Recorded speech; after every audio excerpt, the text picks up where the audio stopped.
I think really when you talk about that whole thing in general, especially after the pandemic, I think a lot of us had time to sit home and see our worth as people.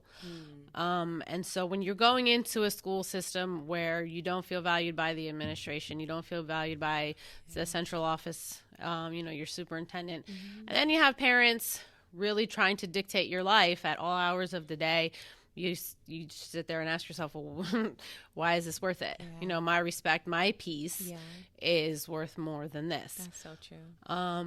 And I think ideally what I would love to see is for parents to, almost like jury duty, they should have like substitute duty and they come into the school and they do a day, where they get to just, you see what that's like. And it's different at every level. I think they should do elementary where you have that same kid who can really get under your skin from 8 to 3. You transition into a middle school where maybe you have 2 good classes and 3 awful ones, or maybe they're all awful because there's that one kid in each class. And same thing for high school where they have enough, they're brazen enough in high school where they just don't like what you're saying. They just walk out of your class. So I think sometimes, parents will see videos here and there and they'll give their input and they'll blame other parents. Yeah. But in reality, everybody has their role to play in all of it. And I know we want to defend our babies. And I know that, in our eyes, sometimes they can do no wrong. But the best thing that can happen is for the parents to really sit with the teachers and hear where they're coming from, say what the child is like at school, what they think they need, what their strengths and their weaknesses are, and just accept that without being defensive.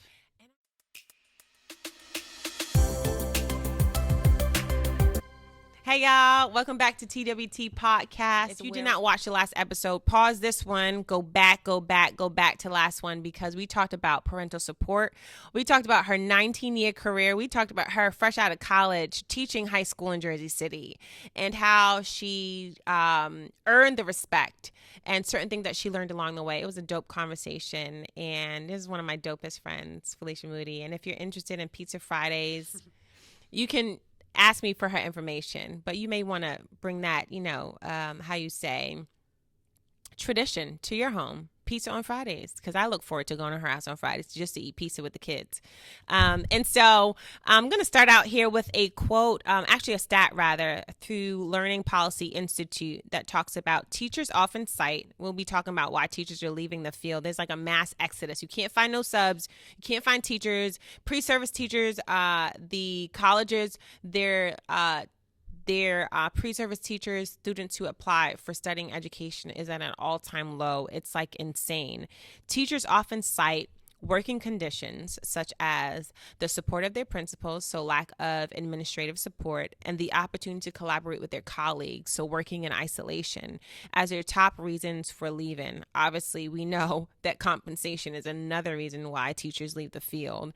More than 1 in 4 teachers who leave say they do so to pursue other career opportunities. And I just kind of want to note some other reasons why teachers leave. Inadequate preparation. They feel like they're ill prepared to enter the field of education. Lack of support for new teachers, obviously that mentorship. And we know that there's only like 1 year when some districts don't even provide their new teachers with mentors. But you get 1 mentor for the first year, and then you're left to do the rest of the years on your own as if you're not learning, if you're never ever growing. Dissatisfaction with pay, we know that, that's global. That's a national issue. Better career opportunities elsewhere, and personal level are reasons why they leave. I recently connected with one of our colleagues who was in our master's program together, but he was a colleague, and I think he was in our master's program. He recently shared he left a teaching profession, and now he's serving as a police officer because the pension transferred.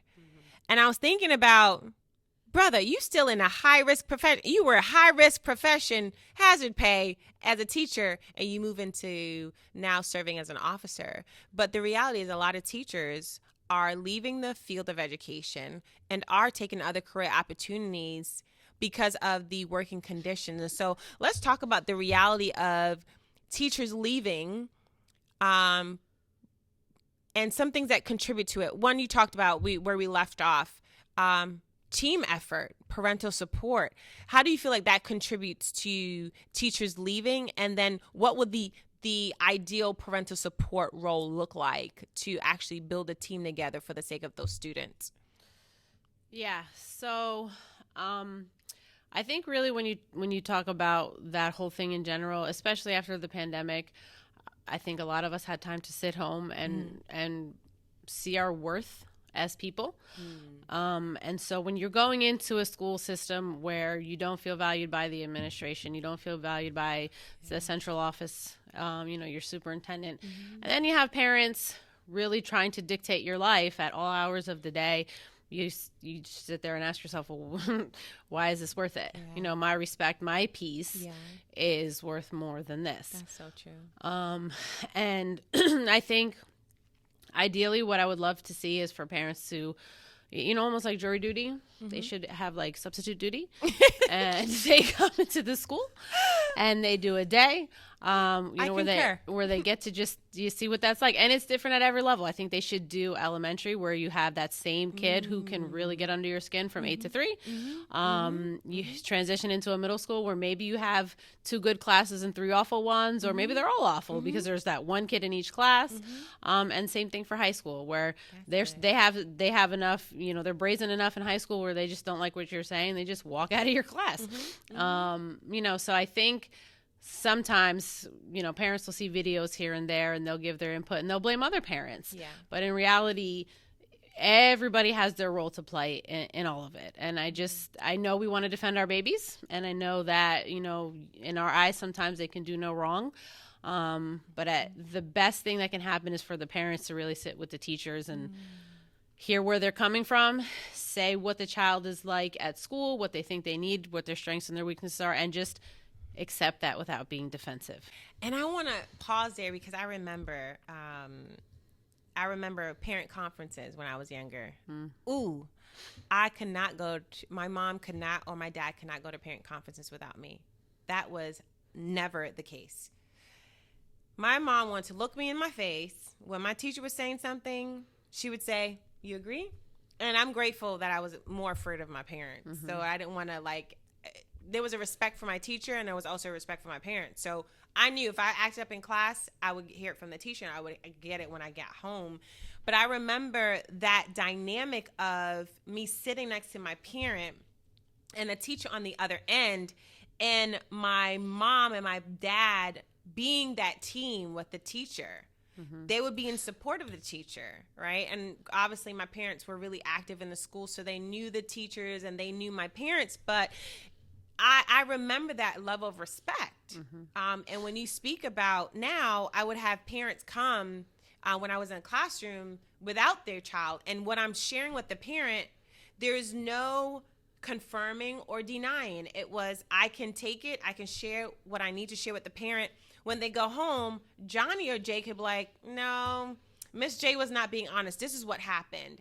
And it's not a blame or pointing, but it is, how can we come into a common agreement about what we will accept, what we will not accept, what are some growth areas, so that also Johnny can hear, okay, I got a role to play in this as well. But then also Johnny's mom needs to hear, when Johnny leaves school, I need to support him this way because Miss Johnson or Dr. Brown is supporting him this way, right? And so if you don't have that 3-person support coming together, there is a broken relationship.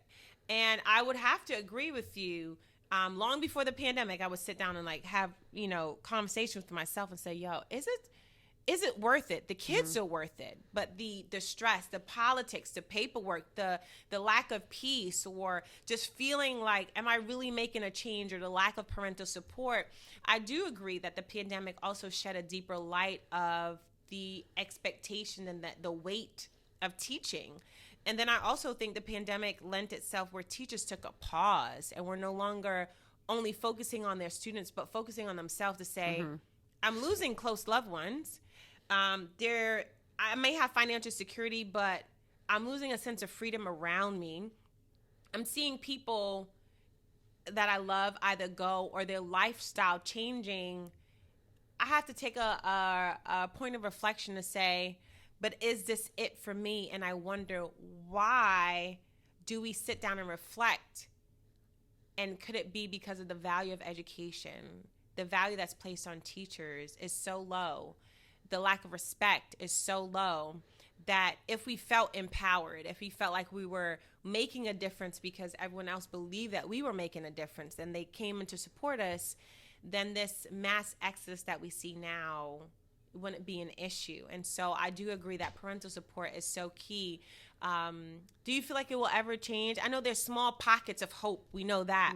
But globally on a national level, will we ever get to that place? Because it seems like the family structure is breaking down. It seems to be ever changing, but not really evolving in a way that it's providing support for teachers. I feel like teachers are taking on a lot more now because the family dynamic is changing. Yeah, I don't know if it will ever get better. When I'm frustrated with certain things, I'd like to say that like we need some laws that will hold parents accountable. Like I have a score tied to my teacher evaluation based on how your child performs on a test. Right. But as their mom, you let them have 67 absences. So, I mean, how is that really fair? And so I also think demographics plays a role. One of the things that I am charged with in my current role is really analyzing attendance. And at an elementary level, obviously, it's much different, right? They're not the ones getting themselves up and getting them to school. Right. And so when you look in our computer system and sometimes a note will say, had to stay home and watch their sibling. And I'm like, But I get it, right? My father was an immigrant, came to America when he was 13 years old, worked at Pathmark, and he worked until he was 70 years old and just recently retired. Yeah. And so I understand, but that's still not the support that's needed, know? And then I think when you go and try to have that hard conversation, the reality is after 18 absences, I can tell your child is not prepared to go to the next grade. Yeah. That is what the law states. Yeah. And it always ends up turning into something combative. Well, they had to stay home for this. Recently, I had COVID. The flu's been crazy this year. Yeah. And so, although I understand that, there are other times where, you guys went on an extended vacation and that weighs on the teachers too, because if I'm putting routines in place and Johnny's not in my class and then you want to get mad because he's lost or not performing or doing his part, but he's out of school for 13 days for whatever, for travel. It shows that there's a lack of respect for me and what I do in my classroom. And then in my role, it's annoying to have to take parents to court all the time. Like after a certain amount of absences, I go and I sit in a courtroom. And, the judge will ask me what the school's offered on our part, and my hands are tied there. I can come pick them up if you'd like, but that's not a thing, right? You don't have this magic school bus driving around picking everybody up. So we offer a before care program. We offer a breakfast program. Something else that I didn't really process because I'm in a middle school and with my classroom being right in the front of the building, they were late. They came into my room. They weren't that late. Yeah. In an elementary school, when a child is not on time, they don't walk anywhere by themselves unless they're in 3rd, 4th, 5th grade. So they have to sit there until someone's able to take them. They missed their lunch count for the day. They missed unpacking. And so I think the best way to really change that is to have parents fully understand the school system. And it's different from district to district. Yeah. And it's different with demographics. And unless there's some way of really holding people accountable to do that or families accountable, I'm not sure it will change. And I really love the fact that you said that. First of all, shout out to Magic School Bus, Miss Phoebe, okay? Miss Phoebe? No, Miss... She had the Miss Fizzle. Miss Fizzle. I think that was her name. Hey, Miss Fizzle. I think that was her name. But anyway, I love the Magic School Bus. It made school and learning super fun, right? And I think that's what I was exposed to, Channel 13 and watching all those channels. But the reality is, it is very difficult for teachers to continue to take the brunt of the responsibility when hands are tied, where I know at the elementary level, I can only imagine, they're not old enough to walk themselves somewhere or to check them in. So there's more of a need of parental role. But the reality is parents also may say, well, I have to work. I have to do this. And so there's always a demand. There's always a reason why certain things can't happen. But I really love the idea of as we would have jury duty, let there be a set sub duty for parents just to get an inside look of the reality of teaching every day. Because I do think there are misconceptions. I think there's perceptions of what we do, how easy it is. But the pandemic really helped us, because I would see some of my friends in my friend circle. There was this one meme that said, if you see my kids standing outside of the house, don't ask any questions. We're having a fire drill. And it was, parents really understood now the weight of what we do, because they learned, oh, okay, this is how you act. When you're sitting in front of them, this is how you act, and having to, honestly, I'm going to say keep their children, but keep their attention and to serve them and cater to them in a way that they're so used to not doing from 8 to 3 or 8 to 4. They're in someone else's care that you can focus. And I think parents also understood that balancing act. Now your students, your children are at home learning when you're at home working, and how difficult it was. Another thing that was spoken of, the top 3 reasons why teachers leave the field of education, is this idea of working in isolation, like poor working conditions. It may not be, there's some poor working conditions, subpar, meaning environmental, but working in isolation where the schedule doesn't really allow enough collaboration with their colleagues. And I think that contributes to this survival mentality where we're just doing where we're going. The many times we try to collaborate because we're friends and we can have conversations on the outside. We made it our duty. We're super intentional. But even that was challenging, right? The way the curriculum works for social studies versus ELA, there were many books I was reading in my classroom. Oh, Moody, can you support this background information, the historical content? But the curriculum was at a different pacing, or you focus on that maybe at the different level, not so. And so I think there's so many things surrounding as the reason why teachers really operate in isolation. Can you speak to that level of isolation now that you are in a leadership role? How real is that isolation? How do you remember maybe your feelings of isolation or not having that opportunities to collaborate that now you bring into how you lead or even how you show up for teachers to create maybe more solution versus problems with teachers working in isolation? Yeah, it can be a very isolating field for sure. Mm-hmm.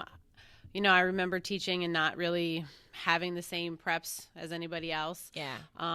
I've always taught at a grade level where it was a big to do, right? So if it was high school, I was a class advisor. Taught 8th grade, They got to graduate, they got their trip, all that stuff. So it warrants extra planning. And I think right now, unfortunately, with the way education is going, teachers don't want to necessarily stay till 5:30, 6 o'clock. I mean, I used to run the detention program, and I'd have you guys sitting there with me trying to do stuff, or I have the kids in detention putting together the stuff for the fundraisers. Yep. When there is a common prep for the teachers, they're in PLC, or there's a lunch duty need and they have to do lunch, or there's not another teacher and they're covering class. Like, that's the reality that we're in now. This current school year, myself and my principal, along with the curriculum director, we did recently change the teacher schedules, which it's not perfect. Like, we gave it a shot, and there's a lot of flaws with it. But one thing we were able to do is, at an elementary level, ELA for first grade is all at the same time. Math is all at the same time. So they all have lunch at the same time. They all have their specials at the same time, just to offer them more time to be together. Yeah. But even still, because we're humans, when they have that time to have lunch together, they just want to have lunch together. They don't want to talk about the class trip and raising money for things. So, I think a lot of times when we have those couple of minutes after school and that downtime, we're just alone and trying to figure out, what it is we're doing. I forget sometimes that I'm technically an administrator. Before I became administrator, I was a coach, so I was more so welcomed into the classrooms. And now when I walk into a classroom, you can see like the tension and I'm like, I just coming to see if you needed anything. So I try to offer that to teachers so they don't feel isolated, but I understand the stigma that comes along with the vice principal. And I hope that will get better. But again, I'm at the bottom of this chain here in terms of administration. So I get it. And I want to touch on that. That is so good that you said you come from like this coaching collaborative mentality. And I had to learn that too, going into supervision. We're partners here in this work. Like, I'm here to support you. But there is a stigma, a myth based on some past traumatic experiences that we all have faced, that when there's an administrator in the room, you freeze up, you tense, because you know that you expect to be monitored. You expect to be evaluated. There is an observation. And again, because of things above our heads, the administrator's head, the observations deals with, again, evaluations, effectiveness, money. The end goal of it, honestly, when I think about it all, it really deals with funding. Everything we do deals with funding. And we can say, yeah, it's all about the kids. And yes, we make ways to do that. But when I think of the grand scheme of things, it's really funding that we're competing for. And that's such a bad way of even having to lead or having to show up or having to make decisions based on funding, because then I think we put a lot more pressures on our teachers because they're at the very bottom of the totem pole. And there are decisions being made at the very top that we need them to get here in order for us to get more funding to do more that we want to do, but it still goes back to funding. But I really want to push a pin where you talked about this, the stigma as an administrator and how teachers would tense up when you would walk in. And I do think there's been a lot of harm, a lot of trauma, if you will, done in the space of education, because we have SGOs, student growth objectives, which were really supposed to be used as a tool for growth, but now we're using it as an evaluative tool. Administrators, some unfortunately toxic, right? Administrators who perpetuated harm and intimidation and retaliation and fear within teachers, that when you as an administrator come in, you're about transformation, you're about support, you're about collaboration. You come in, it's like not well received or uncomfortable to receive or even think that my administrator wants to help me, is just coming into the classroom to see how I'm doing, not to say I gotcha. How do you build that trust and that level with your teachers now being in a leadership level where you will have to build up that level of trust that you are here to partner with them? We're transforming together. Like, I'm not here to get you, but their experience or our experience on a whole, we can at least remember one point in time where we feel like we got. Yeah. And we're along our growth process, and there's very little room for error in our profession. How do you deal with that reality? So, I think I have a unique perspective just based on the, administrators I've been through over the years. I always like to say that something I pride myself on as an administrator is never forgetting what it was like to be in the classroom. That's so good. I think once you forget, your concept of what's real and what's not is just completely, it's just wrong. And I've been out for a bit now, and there's been a substantial amount of changes, but also for me, like, everything was a change because I never taught elementary school. So I had to learn the curriculum. I had kids telling me what it meant to tap out words. I was like, I don't know what that means. And so it's a lot easier for me to support upper grades, 4th and 5th, because I'm, mentally preparing them for what the kid really needs once they hit middle school. But the reality is it is all the same. It transitions in. I think one of the things I do decently with the teachers is, as we have these changes, as the standards are changing, there's new curriculum, we're piloting X, Y, and Z. Recently my district took on, I think this is our 2nd year of Linkit, but then we also now have iReady. So it's like test after test after test. And the teachers will come to me and they'll complain, and I'll hear them and I'll listen. And then I just kind of come up with a plan of how to make it work. And I think their initial thought of coming to talk to me is like, I'm going to fight this fight with them. And I'll fight for you because I want to support you. But at the end of the day, someone's telling me that we have to do this. Right. So we have to figure out the best way we can do it. And, I try to share stories with them because we are also in a teacher shortage. There's no reason why they can't just say, I'm going to go, especially in the district I work in, they get more money anywhere else. And so, I think seeing the support that we give administratively does keep a lot of our teachers there. And I, as a human, have learned to always hear the other person's side. Like, I try to put myself into their shoes and see where they're coming from. Everybody has their bad days, and I just do my best to offer that. It's a lot on me as a human. They'll sit in my office and they'll cry, and I just have to sit there with them and, like, when they're done, I have to have some sort of solution to offer for them. But I think being there or being that person, and just being honest. I think a lot of times in education, people might say things that they don't necessarily know are true. And then when it falls apart, it's like a whole lie that's perpetuated. Oh, I never said that. And I think it's very important to be very honest. And you have to show them you're there for the kids. Like, you're there to support them so that they can best support the students. Because if you're not your best self, the kids are going to feel that. So. And on that note, like, we're going to close out this episode. We've been having amazing conversation, Moody. But I definitely, before we close this episode out, I want you to talk to the administrators. Because you mentioned something that was so powerful. Like, and that has been my fear when I was in administration, and now even as a consultant and a coach, I'm working with teachers and leaders. I never want to forget what it's felt like to be a classroom teacher. And I'm grateful that because I've taught, coached, and been in administration, we share that story, that we can speak from all angles. We know what it's like in different spaces, and we know what it's like in different vantage points.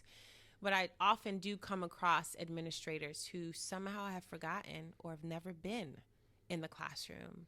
And how they move is from a place of a lack of empathy, a lack of understanding what it's like to really navigate. And that's why I sub, because it keeps me humble. It keeps me in touch with the reality of, you've got little people that are pulling on you. You've got to navigate the changes, and you don't know what to expect on any given day.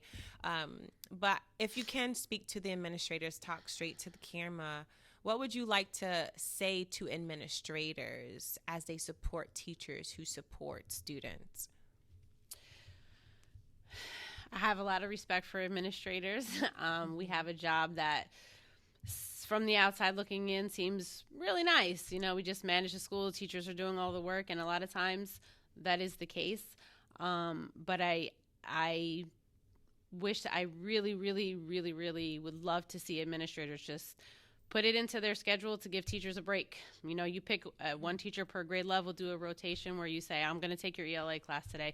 Go plan and do something, because that allows you to stay relevant in the classroom. It allows your staff to see that you support them, you care for them, you know that every once in a while they need a break. But the most important thing is it will help you to never forget what it's like to be in the classroom, because once you forget, you don't lead the right way. Ooh, that is so good. And I would just say, Moody does that. Okay. I know when we were coaching together, you would do that. I remember conversations, teachers will pull you aside and you'll just kind of go in and support and just cover. And I'm so grateful that we shared so many memories, and so the journey of leadership, but also learning, and that I was able to glean some things from you. And I know you definitely gleaned, and we just shared this love or this passion of wanting to know that our students were better because they were in our care, or that they met us. And recently subbing at an elementary school, who shows up to be a one-on-one a teacher for a student with special needs? One of my former students that I taught in 7th and 8th grade, Tiana Sizer. Oh, wow. And she sat in there, and I was just looking at her, and she was looking at me. And that was the best feeling. And she wants to study education. And just being able to have that conversation with her and say, I'm so proud of you, and follow through with her and follow up with her, and we're going to connect. It reminded me that although I may not have known the impact that I was making on that given day or in that given year, you really never know a teacher's impact. And I do feel like some of that the administrators can really support with giving teachers a break, or leading with integrity, or leading the way you would have liked someone to lead you when you were in the classroom. And if you were not in the classroom, sub, relieve, or just say, honestly, I don't know, I've never been, but always be in that position of learning. And so, Moody, I really appreciate this conversation. Thanks for coming on the TWT space with us. Again, TWT family, you know how we do. The currency of our podcast is in your like, your share, and your subscribe. And as a reminder, let this be your affirmation. I know the system does not really support collaboration in a way that we need, but you were not created to survive. You were born to thrive. And it's Dr. Jacinth Joyce. And until next time. Man.